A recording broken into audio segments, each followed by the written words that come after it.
मजाक में भले ही आप लोगों को उल्लू कह देते हों, लेकिन सच ये है कि उल्लू एक बेहद समझदार रेप्टर होते हैं। ऐसा माना जाता है कि उल्लू के पास खास इंद्रियां होती हैं। जब दुनिया अंधेरे में होती है तब उल्लू ही एक ऐसा जीव है जो चीजों को समझने की क्षमता रखता है।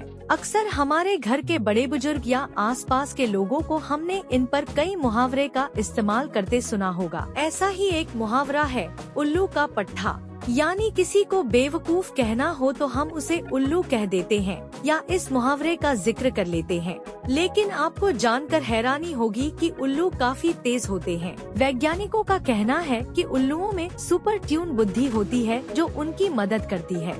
दुनिया में उल्लुओं की 200 से ज्यादा प्रजातियां पाई जाती हैं, लेकिन अंटार्कटिका में उल्लू नहीं पाए जाते हैं। पक्षियों की पूरी प्रजाति में उल्लू ही एकमात्र ऐसा पक्षी है जो नीले रंग को पहचान सकता है। कहा जाता है कि उल्लू अपने सिर को 360 डिग्री तक घुमा सकता है, लेकिन कोई भी पक्षी अपनी गर्दन किसी भी दिशा में केवल 135 डिग्री ही घुमाने में सक्षम है। उल्लू की आंखें गोल नहीं होती हैं, उनमें जुड़ी नलियां उन्हें बहुत दूर से भी शिकार देखने की अनुमति देती हैं, लेकिन उनकी पास की नजर स्पष्ट नहीं होती है। एक जगह बहुत सारे उल्लू जमा हो जाएं, तो उस मौके को संसद कहा जाता है। उल्लू उड़ने के दौरान किसी भी तरह का शोर नहीं करते, यहाँ तक कि कई माइक्रोफोन की मदद भी लेंगे तो उनका शोर सुनाई नहीं देगा। उल्लू की नजर इतनी पैनी है कि केवल वो ही किसी वस्तु को 3D एंगल में देख सकता है। इसका मतलब है कि उल्लू किसी वस्तु की लंबाई,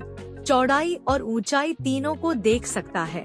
उल्लुओं के दांत नहीं होते, वे अपने शिकार को चबाकर नहीं खाते बल्कि निगल जाते हैं। उल्लू की मान्यता विभिन्न संस्कृतियों तक फैली हुई है। भारतीय ग्रंथों में उल्लू का उल्लेख मिलता है। ये मां लक्ष्मी के प्रिय होते हैं। लिंग पुराण में नारद जी को मानसरोवर के निकट निवासी उलूक से संगीत सीखने के बारे में बताया गया है, जिसमें उल्लू की विशिष्ट हूटिंग विशिष्ट संगीत नोट्स का प्रतिनिधित्व करती है। पश्चिमी मान्यताओं में उल्लू ज्ञान का प्रतिनिधित्व करता है, जबकि चीनी संस्कृति उन्हें अच्छे भाग्य और सुरक्षा से जोड़ती है। जापान में समस्या समाधान का प्रतीक और प्राचीन यूनानी समृद्धि का वाहक मानते थे। यूरोप में अंधेरी ताकतों और जादू के खिलाफ रक्षा करने वाला माना जाता है।